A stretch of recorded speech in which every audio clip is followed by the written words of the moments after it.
welcome to Religion Off the Beaten Track with Robin Douglas, a podcast on the lesser-known aspects of religion and belief.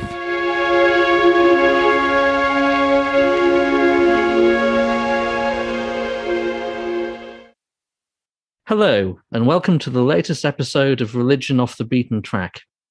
Today we're joined by Dr. Joel Bordeaux. Joel's a research fellow at the International Institute for Asian Studies. His interests include the interaction of indigenous Indian religion with Western religious movements. Joel, welcome and thanks for being with us today. Thank you. I'm glad to be here. This is a very interesting topic and an absolutely huge topic. I guess if we're looking for a place to start, the story essentially begins in the Imperial Age, doesn't it? For my purposes, sure, yeah. And essentially it's with the British Empire that you first get the encounter of Westerners and traditional South Asian indigenous religions. That's certainly how I got into it, was looking at the early Orientalist scholarship in English, which was conducted under the auspices of the Company Raj in that time period anyway, and realizing that how many of them were Freemasons or Theosophists or involved in some form of Western esotericism, if we can use that term. Yeah, and I guess that this would go at least back to Sir William Jones, is that right, in the 18th century?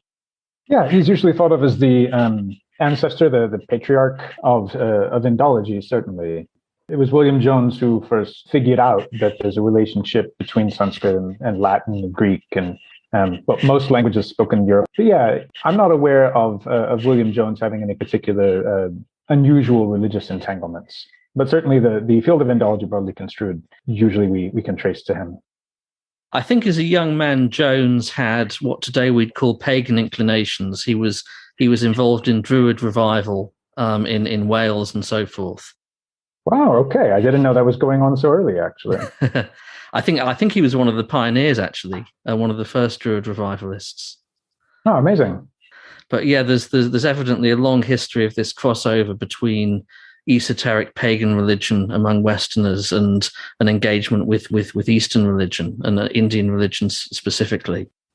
I guess that we tend to think of the high noon of this being in the Victorian period, where you get Madame Blavatsky and Theosophy and the Golden Dawn and so forth. Would it be fair to say that that's when you get the greatest level of this Eastern-Western engagement? It's certainly what kickstarts the modern iterations of these things.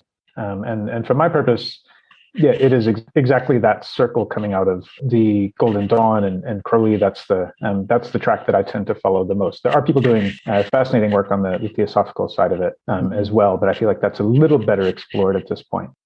Yeah, and the Golden Dawn and Crowley also point to another feature of esoteric religious thought in this period in the West, which is that the other great source of inspiration alongside that of India would have been Egypt. And of course, Egypt too would have been part of European colonialism, in that case bound up with Napoleon and Napoleon's invasion of Egypt and so forth. And in both cases, you have these new exoticized areas opening up, and that the potential there for Western people to mine these for data to incorporate into their theories back home. Yeah, especially if, as in both cases, people felt at liberty to incorporate things from, ages gone by, and so they could sort of more or less write off the present, because if what you're interested in about Egypt is pharaonic Egypt and not, contemporary Egypt so much. And they made similar sort of rhetorical moves with regard to India, that they would say, well, the Indian traditions as they are now have sort of fallen from a great height, and basically now it's a bunch of, they came, within just a hair's breadth of saying a bunch of popery in many cases. But so what's now is a bunch of sort of degraded superstition, but in a previous golden age, those are the traditions that we're going to draw on. Instead of this new stuff that might, God forbid, make us in any way accountable to the people who are the present custodians of these traditions. Indeed, and this is bound up, isn't it, with the tradition of the gentleman's classical education, where the source of authority is safely in the past. Indeed, yeah. classical texts, if you can get them, reconstructions from material culture, if not, and then make up whatever you need to fill in the gaps, of course. And it's certainly a great deal of creativity that goes into this process. My impression is that interest in Indian religious traditions becomes more or less mainstream from about the 1860s onwards. This is the period after the rebellion in India. Would it be fair to say that that's the point when these traditions start attracting a large measure of attention in Victorian society? I'm not sure how we would measure that necessarily. By the middle of the 19th century, it seems to have become, a reasonable sort of a pop culture or a mass culture phenomenon.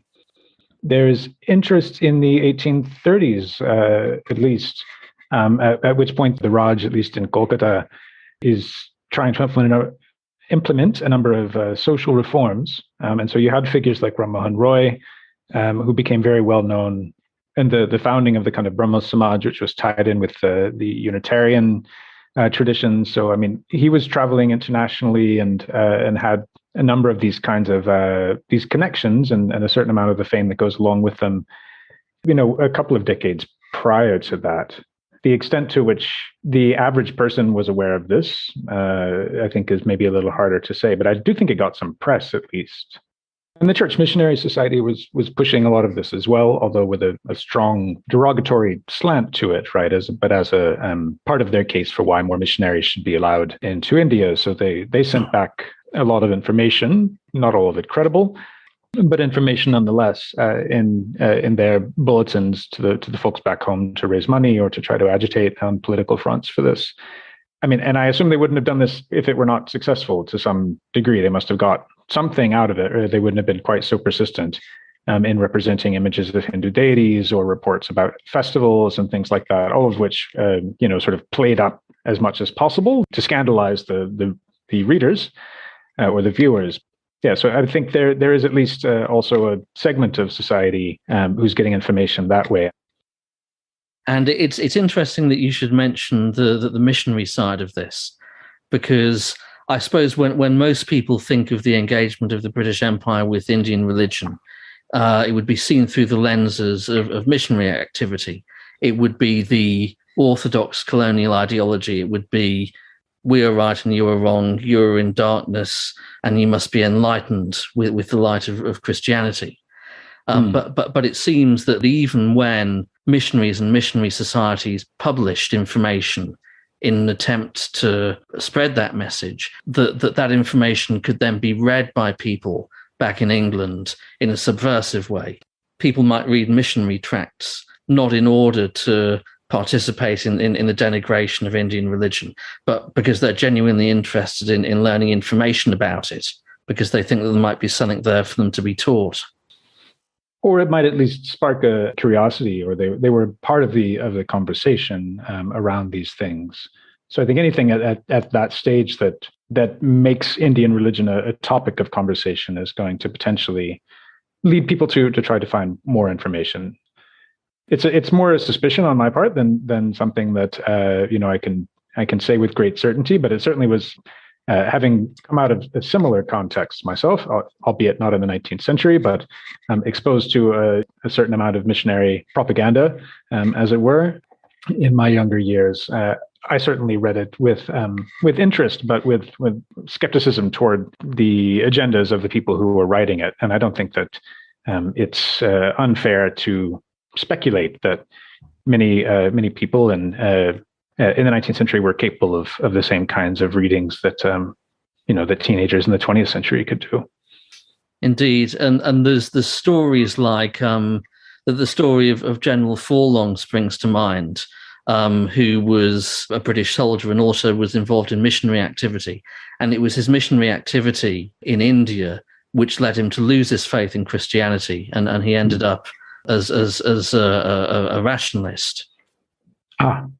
Yeah, I mean, the other side of this, I think that the other track that maybe is of some relevance, although it comes in a little bit later, it takes some time to set in, but that I do think is pretty clearly drawing on some missionary ideas is the boom in sort of pulp fiction. So a lot of these stories of, the innocent British woman who gets drawn into some kind of a so-called love cult. They're chock full of the missionary tropes about, the licentiousness of Indian gurus supposedly, and all of the kind of violence lurking, just behind the scenes. And these were clearly produced for a mass audience, with the express purpose of titillating them, not to generate, religious enthusiasm. And you can tell clearly because aside from the way that it's written, the sort of the marketing, the book covers are not the sort of things that the missionary society would want to distribute. Yeah. Also, I suppose in a general sense, there would have been some pushback from Jones and his ilk, the sort of, in the earliest sense, the quote unquote Orientalists, the people who did not think that it was really in the best interests of the Raj to allow a lot of missionaries to infiltrate the population. They thought it would disturb the peace, and that maybe it wasn't particularly a good thing or a necessary thing. And as a sort of social force, I mean, you do have some of these scholarships, a lot of it done by people who were classicists before this time, who really try to press the idea that no, there's a sophisticated philosophy and theology here. There's a mythology and a literature that is comparable to, or in some instances, genealogically related to things that we find in the classical tradition, which were, the sort of the high prestige traditions at the time to link them to. So, I mean, we have to consider this also as a faction that's clearly opposed to, Macaulay's famous line about one shelf of a European library being superior to the whole of the literatures of Asia, or something, however he puts it. There was a scholastic from classicists and linguists and certain others push back against that. But it would only have been a minority who presumably would have looked to Indian traditions as a source of personal spiritual enlightenment. And presumably we're talking there about the Blavatskys and the Crowleys and the sort of people who've got a bent towards esoteric religion or unorthodox religion. Yes, I think almost certainly a minority, although it is not always the case that people who are involved in these things are broadcasting it. So, I mean, the most obvious example that springs to mind is John Woodruff, Sir John Woodruff, right? So he's a High Court judge in Calcutta, but he's also involved in a project which produces a number of texts under the name Arthur Avalon. So he's clearly trying to sort of keep some measure of distance between his persona, which has ties to the sort of colonial establishment and the legal system and things like that, and his more esoteric pursuits. And subsequent scholarship has shown that in fact he does take initiation into some Hindu tantric traditions. He's pretty heavily involved in these things. His wife is a very well involved in the Theosophical Society, although Woodruff himself is not, strictly speaking, a member as far as we know. But just to put a pin in the idea that in fact there are probably more people who are involved in these traditions than are openly involved in them. And that's true even to the present, right? It's the people concerned about compromising their scholarly objectivity and the like.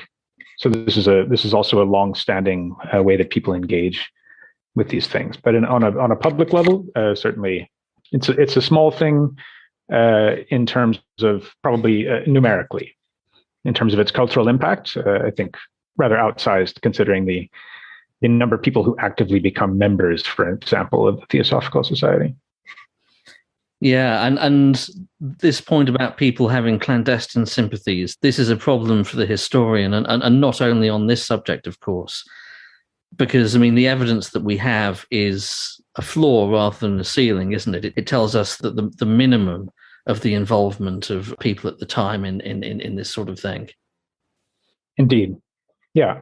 I mean, the upshot of that is that at least I think we don't have to worry exceptionally much about people who purport to have involvement in these traditions, but do not.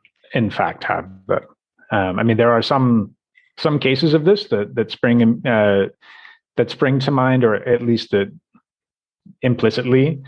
So I think of you have William Ward, who's a missionary, and in some of his accounts he describes having encountered what would have essentially been tantric rituals, to which, at least as far as the texts would have us believe, and to a certain extent as far as any contemporary ethnography would confirm, are things that would have been limited to initiates.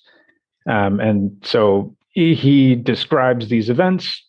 To me, when I read them, I think, well, something is clearly not right here, because A, he should not be there.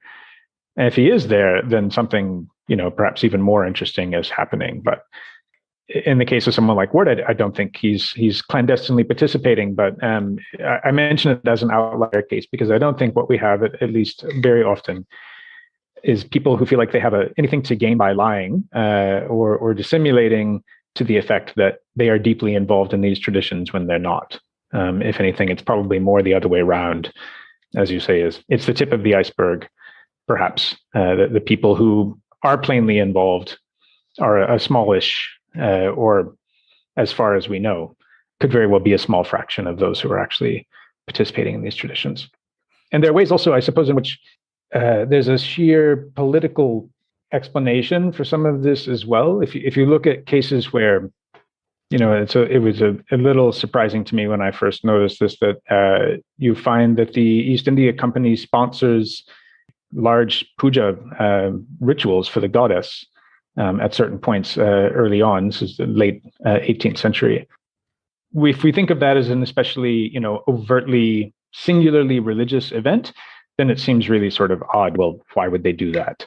What would they have to gain by that? Does the East India Company really have such a devotion towards the goddess Durga that they want to do this? I think we have to be careful not to overinterpret what could in this case have also been that they were acting in the capacity of what they understood were the responsibilities of the local elites to promote religious activity, or what we might now just sort of think of as cultural events.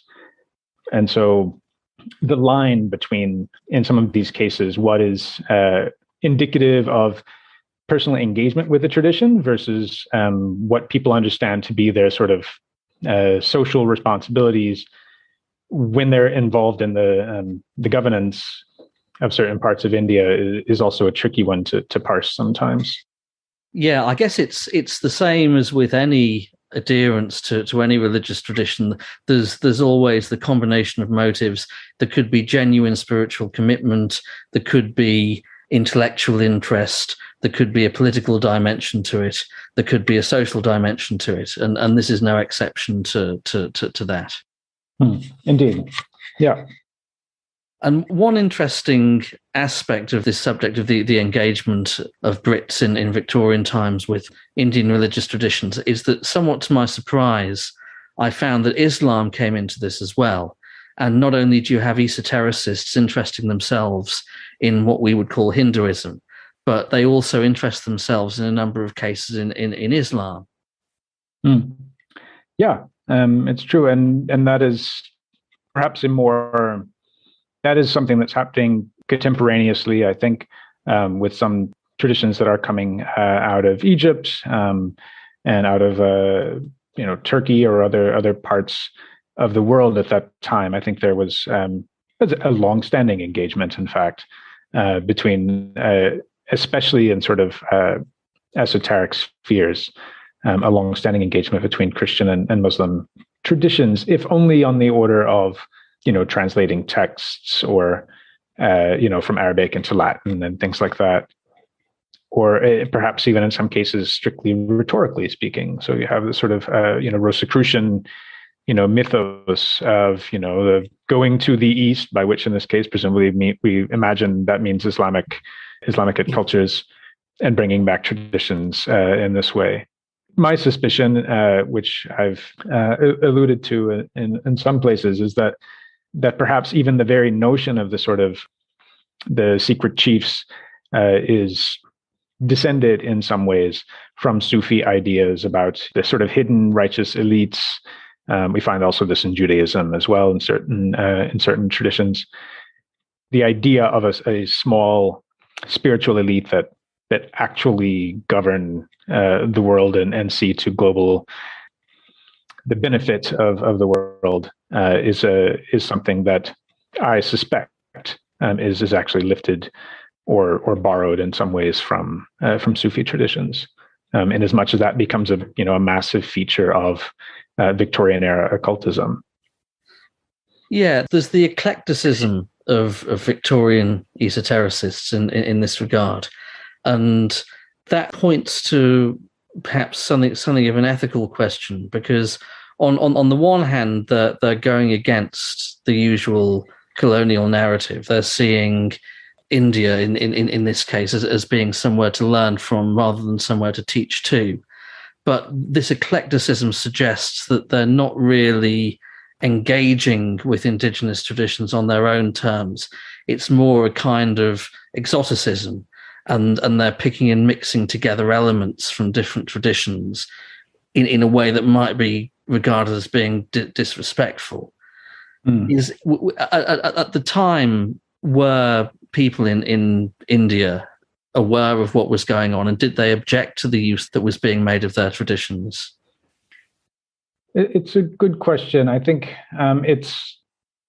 the Indian case is an interesting one, because I think an eclectic approach to religious life is not something that is foreign at all to the subcontinent, right? I mean, this is part of the problem that the missionaries had in India, is they would sort of show up in some place and say, well, have you heard about Jesus? And people would just sort of go, okay, yeah, sure, great. Stick him on the shrine next to the other gods, So I don't think people objected necessarily to the eclecticism as such, at least not as I'm aware.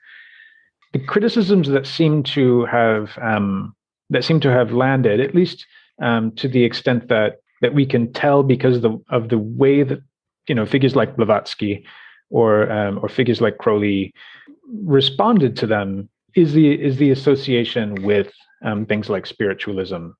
And that is something that we find that both the Theosophists and to a certain degree the Golden Dawn and its offshoots, they really want to distance themselves from.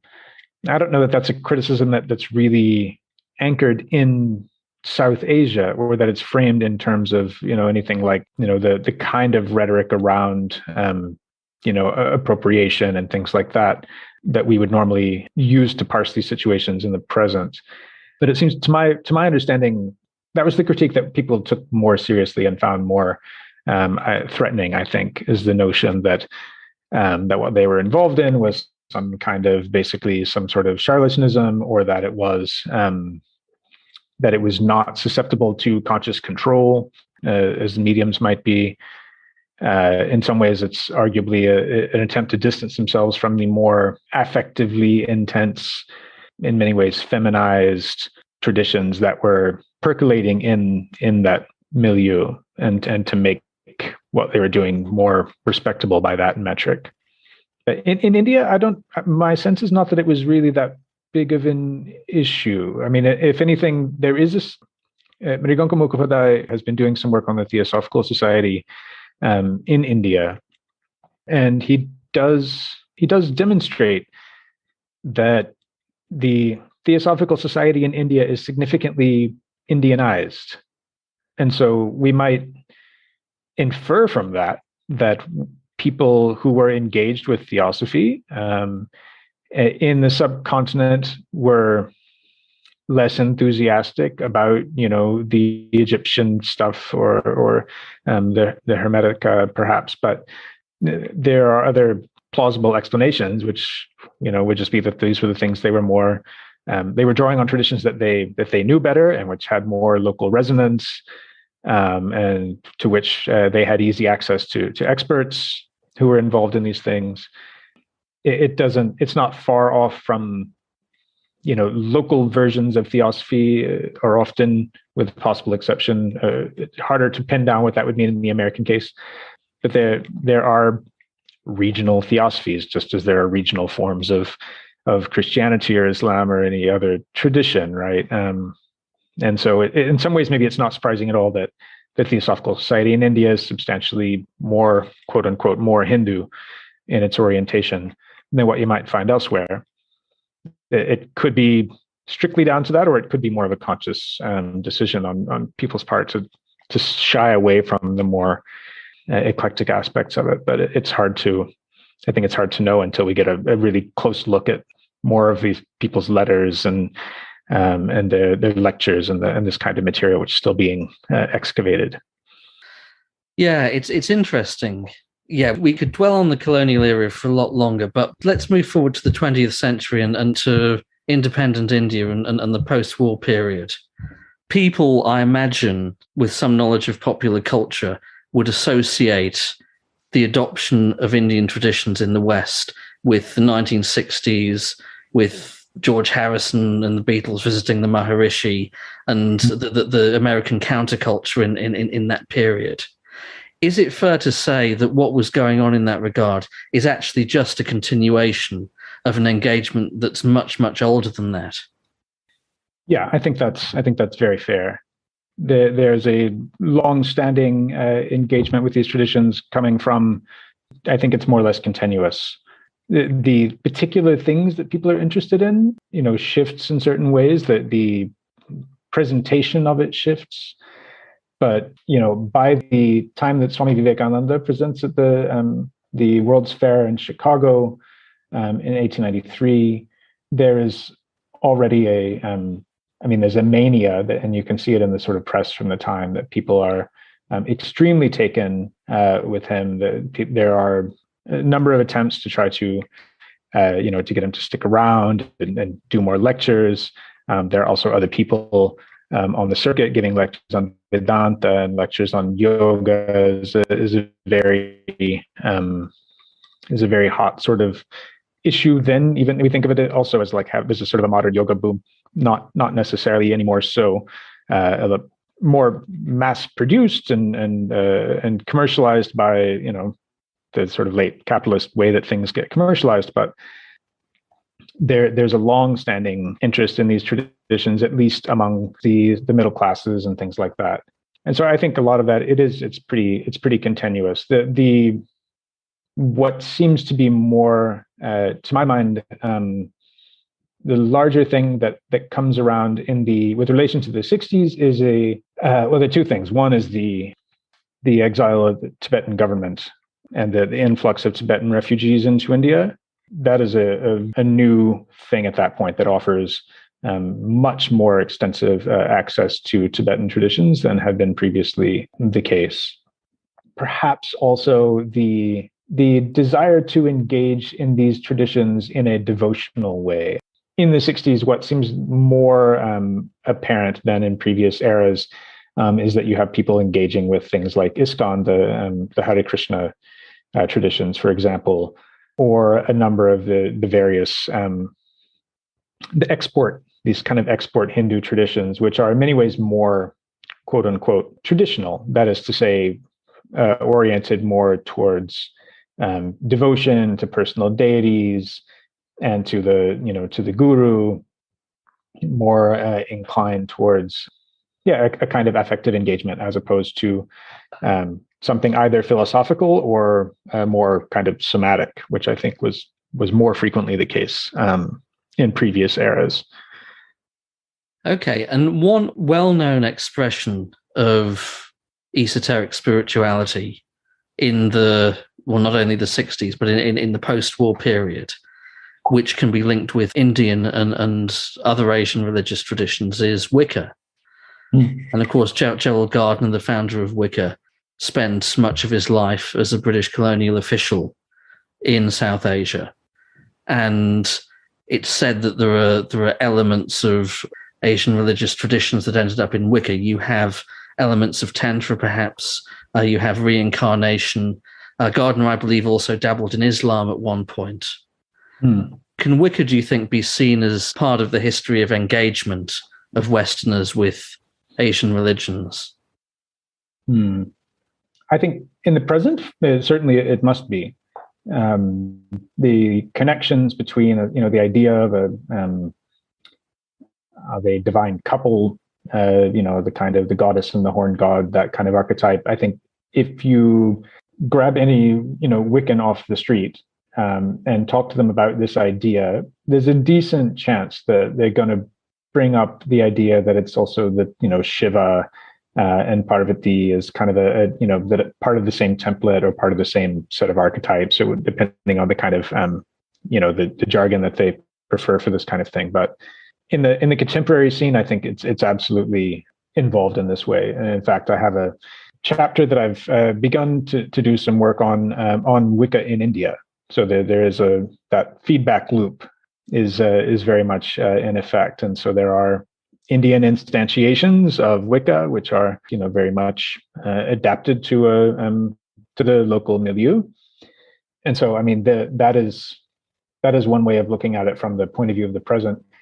Historically, too, I would say, and it's a thorny question to what degree Crowley really, how much does he really know about Tantra, and how much does he draw on it, because he's a bit cagey about some of this, and uncharacteristically so, maybe.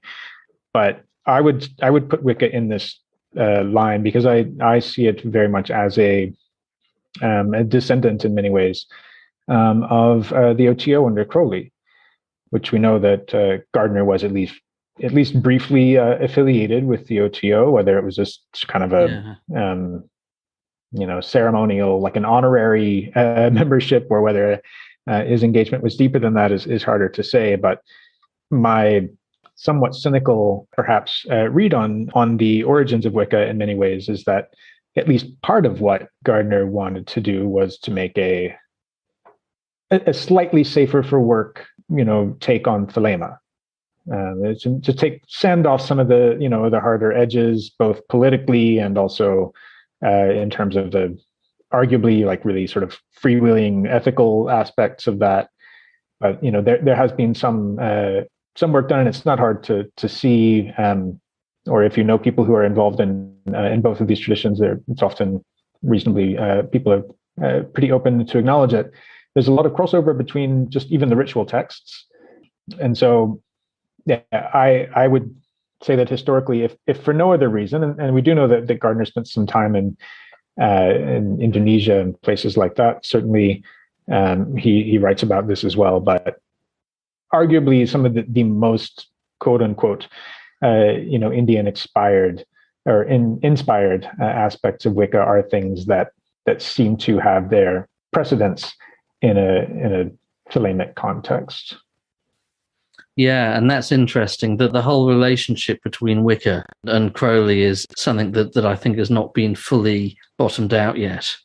And of course, it's a bind for people to do for a number of reasons, not least of which is that, generally speaking, to get access to some of these materials requires that people swear secrecy. So then, that's the would-be ethnographer of esotericism is familiar with this problem, right? That then how much can you and how can you sort of describe the material when you essentially have to swear that you won't do that in order to gain access to it in the first place.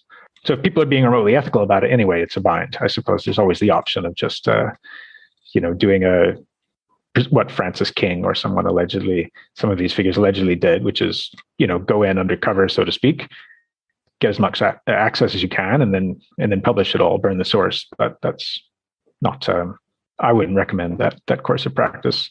As much as I am glad or I'm not going to not read these things just because they were obtained in arguably under dubious ethical conditions.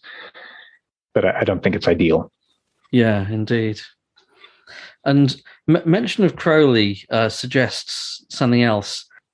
I'm struck by the symbolism of what happened with Crowley and his friend, and I think he was his lover as well, Alan Bennett, because you have these two Victorian Englishmen who were both in the Golden Dawn. They both had esoteric interests.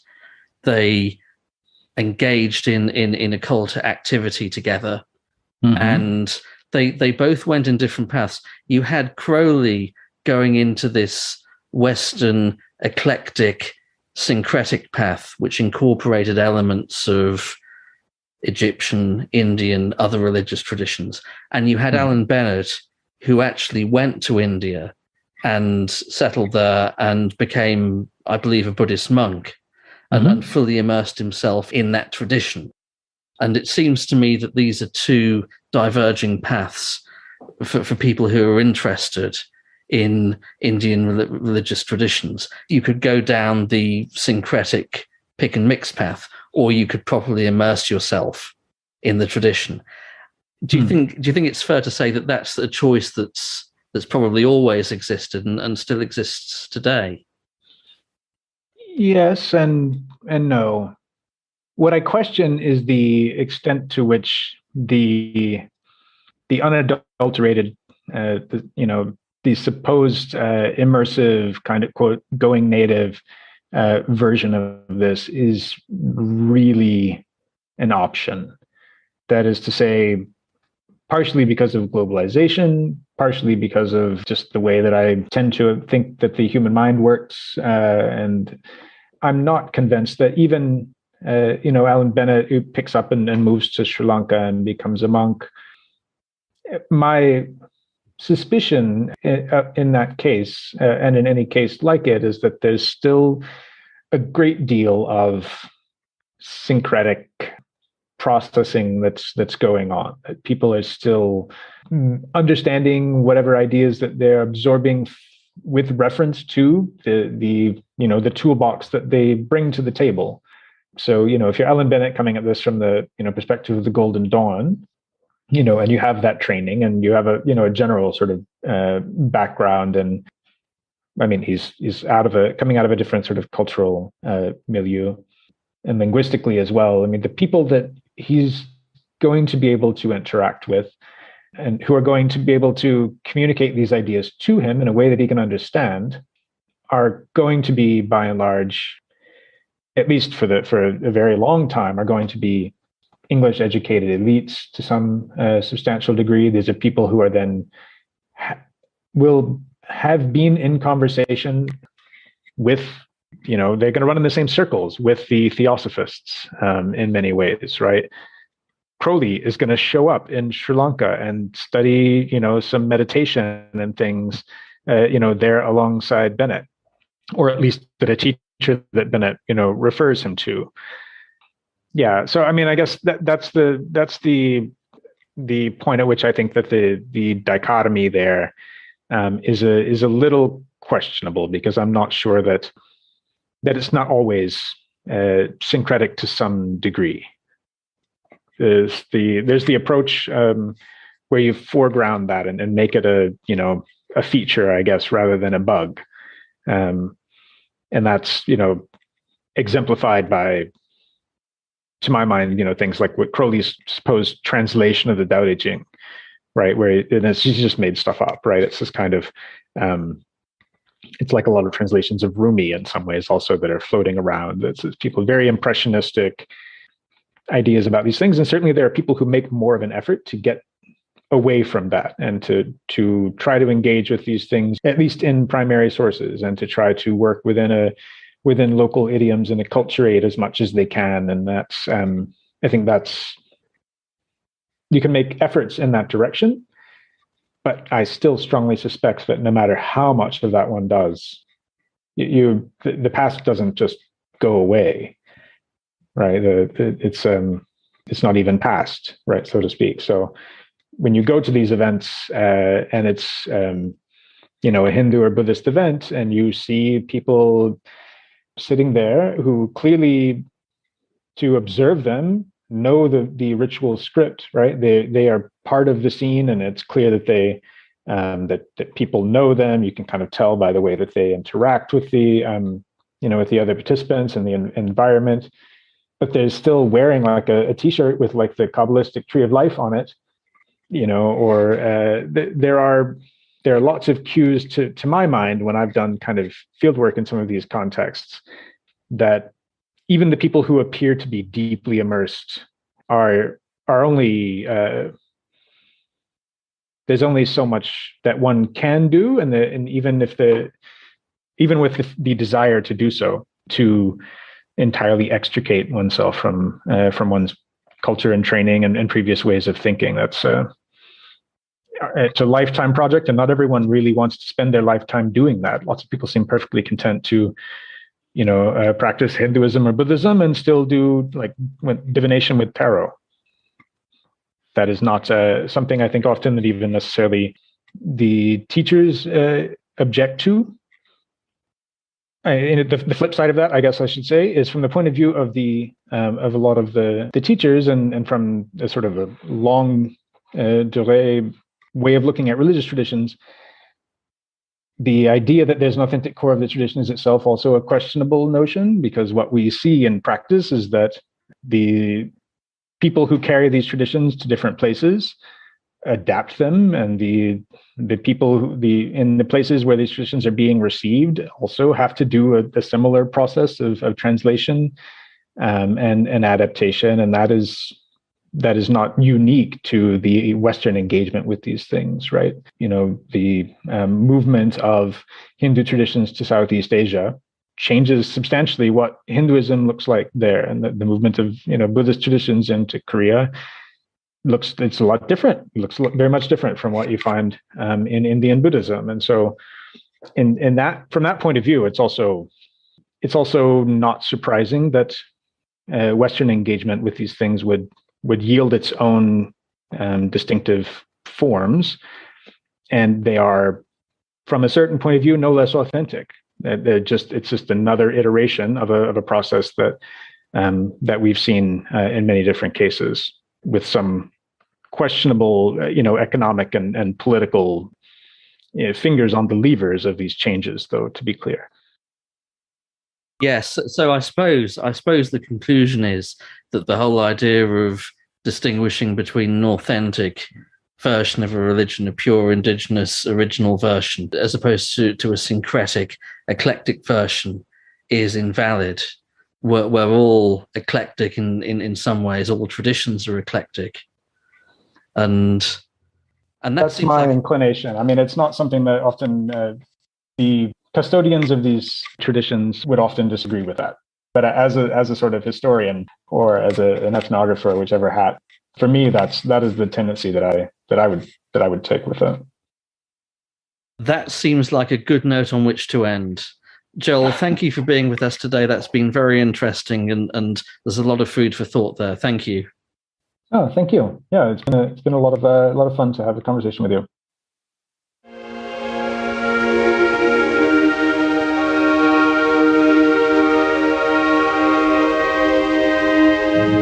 You have been listening to Religion Off the Beaten Track with Robin Douglas. Remember to follow us on Twitter and Facebook.